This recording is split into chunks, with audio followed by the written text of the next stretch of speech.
Bagi Anda yang baru saja bergabung, berikut berita utama kami hari ini. Seorang pemuda tewas dan 3 lainnya terluka usai terlibat perkelahian dengan kelompok pemuda lain di Pamekasan.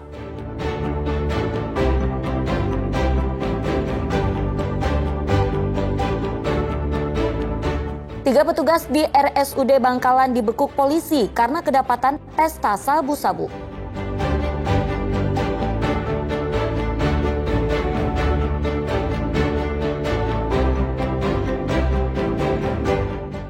Budidaya lele jumbo, bisnis tak biasa seorang pria di Malang yang dikhususkan untuk pasar luar negeri.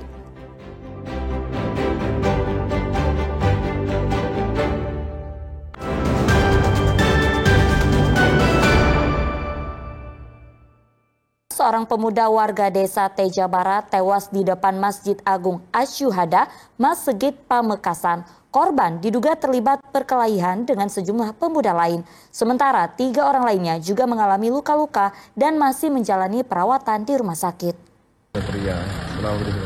Seorang pemuda tergeletak tak bernyawa di depan Masjid Agung Asyuhada Pamekasan. Korban diketahui bernama Warisol Rasid, warga desa Teja Barat, Kecamatan Kota Pamekasan, Madura. Menurut warga, korban diduga tewas setelah terlibat perkelahian dengan sejumlah pemuda lainnya di sekitar lokasi. Warga sempat berusaha memberi pertolongan namun nyawa korban tak terselamatkan karena luka senjata tajam yang parah di sekujur tubuhnya. Selain mengakibatkan seorang tewas akibat perkelahian berdarah ini, 3 pemuda lain mengalami luka-luka dan dirawat di rumah sakit.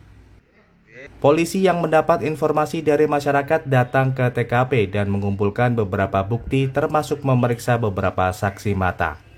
Untuk sementara motif ya dari unit reskrim Polres Pamekasan dan juga dari Polsek Kota masih melaksanakan kegiatan penyelidikan lebih lanjut. Apabila nanti ada informasi kami akan sampaikan kepada rekan-rekan. Untuk pelaku apa sudah diamankan?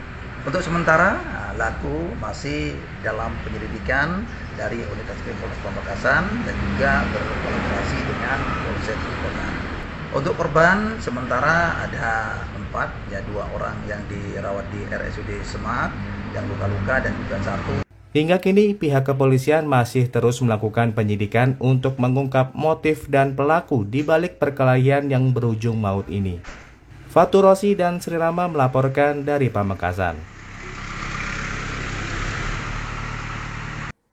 Ya, 3 petugas RSUD Syam Rabu Bangkalan diringkus polisi setelah kedapatan berpesta sabu-sabu. Ketiganya mengaku patungan untuk membeli sabu-sabu.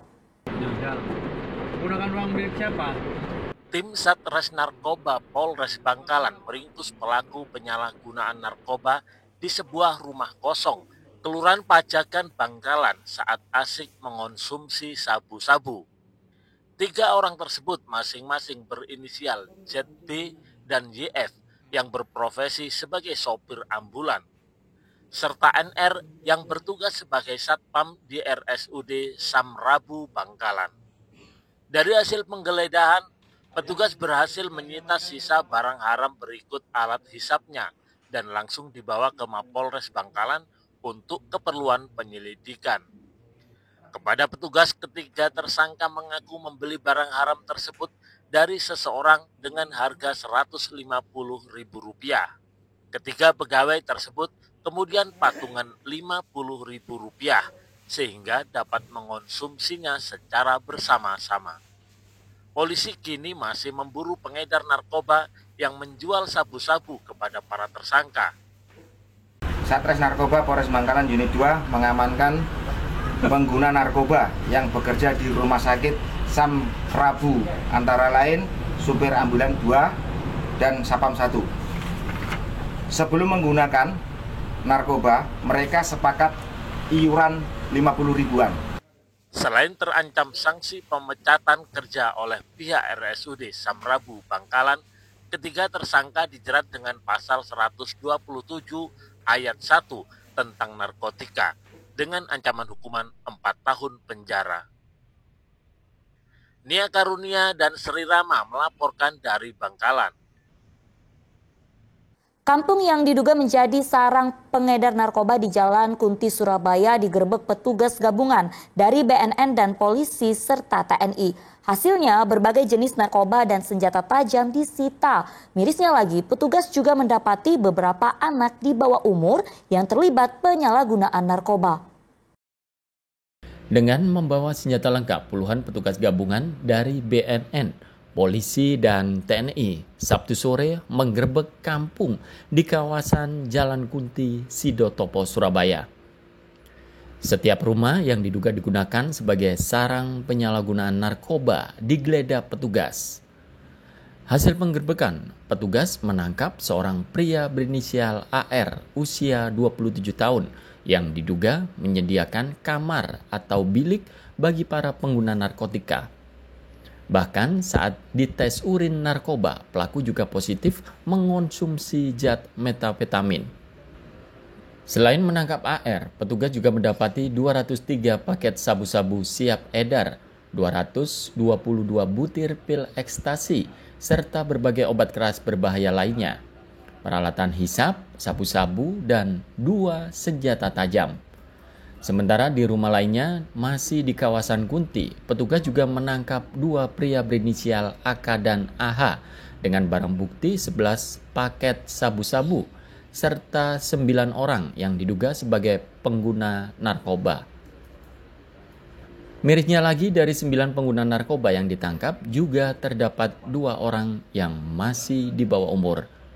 Kita kurang lebih hampir 4 kilo, dan ini alhamdulillah dengan hampir 4 hari kita melakukan penyelidikan dan mendapatkan hasil dan mendapatkan tersangka, yaitu saudara.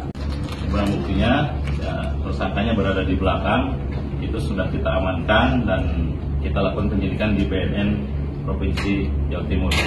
Selain sabu-sabu dan pil ekstasi, petugas juga mendapati ganja seberat 2 kg dari seorang pelaku berinisial OC yang diduga tergabung dalam jaringan Sumatera Utara Malang dengan modus pengiriman melalui jasa ekspedisi. Operasi pemulihan kampung rawan narkotika terpadu ini merupakan bagian dari langkah BNNP Jawa Timur untuk membersihkan wilayah-wilayah yang diduga dikuasai jaringan narkoba.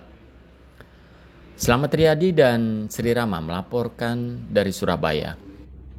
Usaha beternak lele masih menjadi bisnis yang menjanjikan. Jika ditelateni dan ditekuni dengan benar, usaha ini tak hanya sebatas mensuplai kebutuhan lokal, namun juga pasar luar negeri.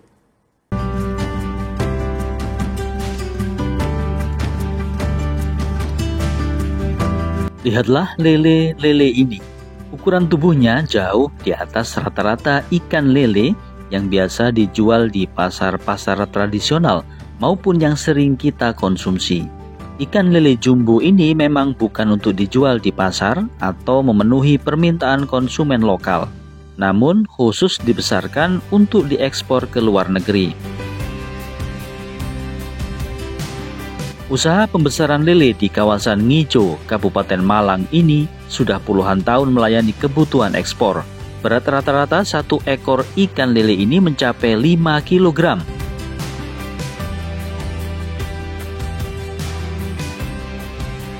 Dibutuhkan sejumlah syarat wajib agar lele mampu bertahan hidup dan mencapai ukuran yang diinginkan.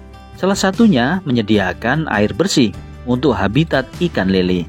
Dibutuhkan waktu sekitar 6 bulan untuk proses penggemukan hingga lele mencapai berat ideal. Alhasil, jika usaha dan jerih payah itu dilakukan dengan benar dan sabar, juga menjanjikan hasil yang fantastis.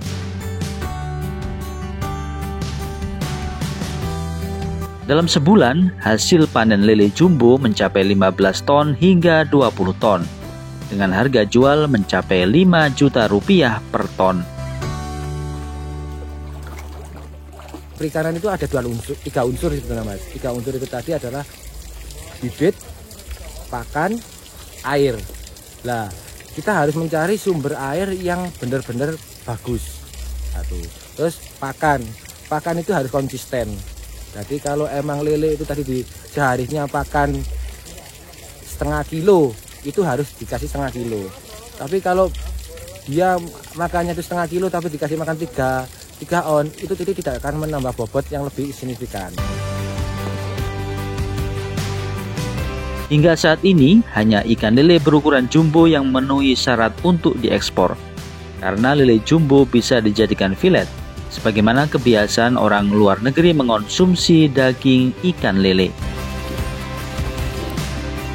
Nur Ramadan dan Sri Rama melaporkan dari Kabupaten Malang.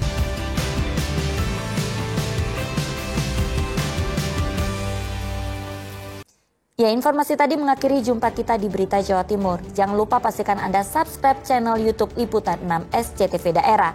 Atas nama rekan yang bertugas, saya Auriga Agustina mengucapkan terima kasih atas perhatian dan kebersamaan Anda. Selamat beraktivitas, sampai jumpa.